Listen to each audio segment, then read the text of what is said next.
बहुत अनफॉर्चुनेट है कि इतनी कोशिशों के बावजूद भी सरकार ने हमारी बात सुनने के लिए तैयार नहीं हुई और उसका जो डिस्क्रिमिनेटरी, अनलॉफुल, एंटी कॉन्स्टिट्यूशनल वक्फ अमेंडमेंट बिल है उसको वो पास कर रही है आज पार्लियामेंट से। तो ये बहुत ज़्यादा दुर्भाग्यपूर्ण बात है। जो मुसलमानों के लिए जो चीज़ें सुरक्षित थी उसको बदल के आपने नॉन मुस्लिम का प्रोविजन उसमें पैदा कर दिया।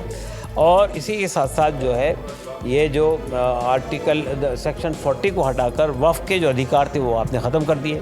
वक्फ ट्रिब्यूनल को आपने नाकारा बना दिया कि अगर ये हरकत सरकार करती है तो हम उसके ख़िलाफ़ देशव्यापी अभियान छेड़ेंगे। इस वक्त मेरे साथ बातचीत करने के लिए all India Muslim personal law board के प्रवक्ता डॉक्टर SQR इलियास साहब हैं। सर, जब पिछली बार ये बिल पेश किया गया था तो JPC की कमेटी बनाई गई, उसके बाद सुझाव मांगे गए विपक्ष के, राज्य धारकों से, मुस्लिम संगठनों से कई सुझाव आए, उसके बाद आज बिल पेश किया जा रहा है, क्या कुछ कहना चाहेंगे?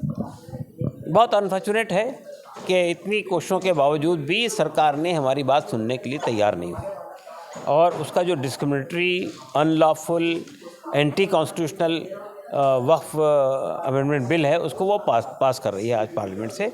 तो ये बहुत ज़्यादा दुर्भाग्यपूर्ण बात है। मुस्लिम पर्सनल लॉ बोर्ड को इस बिल में आपत्ति क्या है सबसे ज़्यादा सर?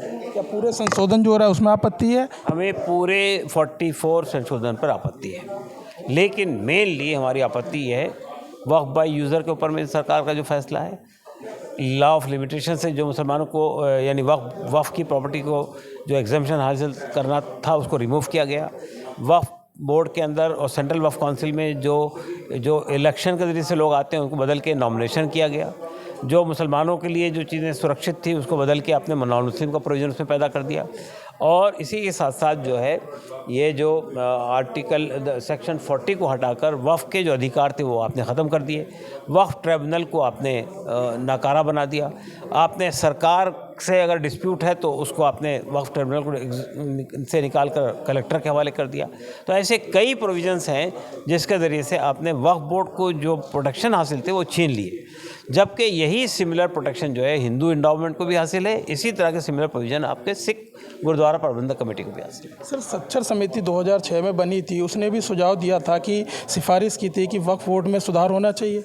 तो उसके बुनियाद पे 2013 में अमेंडमेंट पास किया था सरकार ने। 2013 के अमेंडमेंट को सरकार 2014 में बीजेपी आ गई, उसने लागू ही नहीं किया। लेकिन सरकार कह रही है फिर समिति बनाने का फ़ायदा क्या, क्योंकि वो कह रहे हैं कि विपक्ष का सुझाव लिया, राज्य धारकों का, मुस्लिम संगठनों का, फिर आपत्ति किस बात की हो रही है? सवाल ये पैदा होता है कि जब आपको उसको इम्प्लीमेंट करना था तो आपने इम्प्लीमेंट नहीं किया, तो रेस्पॉन्सिबल कौन है? सर देखिए, 2013 तक के सरकार थी मनमोहन सिंह की, 2014 तक की, उसने पास किया 2013 में कानून। उस कानून को लागू करने की जिम्मेदारी आपकी गवर्नमेंट की थी ना, बीजेपी की। क्यों नहीं लागू किया उन्होंने? लागू करते तो सब वो मसले हल हो जाते। सरकार ये भी कह रही है कि इसमें सिर्फ जो अभी वक्फ बोर्ड है उसमें कुलीन वर्ग को फ़ायदा हो रहा था, भ्रष्टाचार हो रहा था, इसलिए हमने सुधार किया है। तो उसके लिए रिस्पॉन्सिबल कौन था? उसके लिए सरकार रिस्पॉन्सिबल थी। भाई वक्फ बोर्ड किसके अंदर में होते हैं? सरकारी देखती है ना वक्फ बोर्ड के कार्यकाल। आप सुधार भी तो सरकार कर रही है ना सर? नहीं, वह सुधार क्या कर रही है? हम तो ये पूछना चाहते हैं आपसे कि इसके अंदर कानून में कौन सा प्रोविज़न ऐसा है जो करप्शन को ख़त्म करने वाला है? कौन सा प्रोविज़न ऐसा है जो उसको गरीबों को फ़ायदा पहुंचाने वाला? कोई बता दीजिए आप मुझे। उसके अंदर कोई भी चीज़ नहीं है। लेकिन सरकार लगातार कह रही है तो पिछड़े मुस्लिमों, महिलाओं, बच्चों के फ़ायदे के लिए। तो बताए ना मुझे वो कौन सा अमेंडमेंट है उसके अंदर? बच्चों के फ़ायदे के लिए, गरीबों के फ़ायदे के लिए, महिलाओं के फ़ायदे के लिए कोई प्रोविज़न तो बताया ना सरकार? कोई भी नहीं है। धोखा दे रही है, झूठ बोल रही है। सर, अगर आज बिल पास हो गया लोकसभा से, फिर कल परसों शायद राज्यसभा से भी, तो आगे की रणनीति मुस्लिम पर्सनल लॉ बोर्ड की क्या होगी?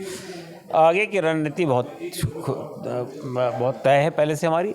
हमने ये तय किया है कि अगर ये हरकत सरकार करती है तो हम उसके खिलाफ देशव्यापी अभियान छेड़ेंगे। सर, लगातार मुस्लिम पर्सनल लॉ बोर्ड आह्वान करता रहा है मुस्लिम वर्गों से कि इस बिल का विरोध करें, और अगर कोई हिंसा होती है या कुछ होता है तो उसके लिए फिर जिम्मेदार कौन होगा? उसके लिए सरकार जिम्मेदार होगी।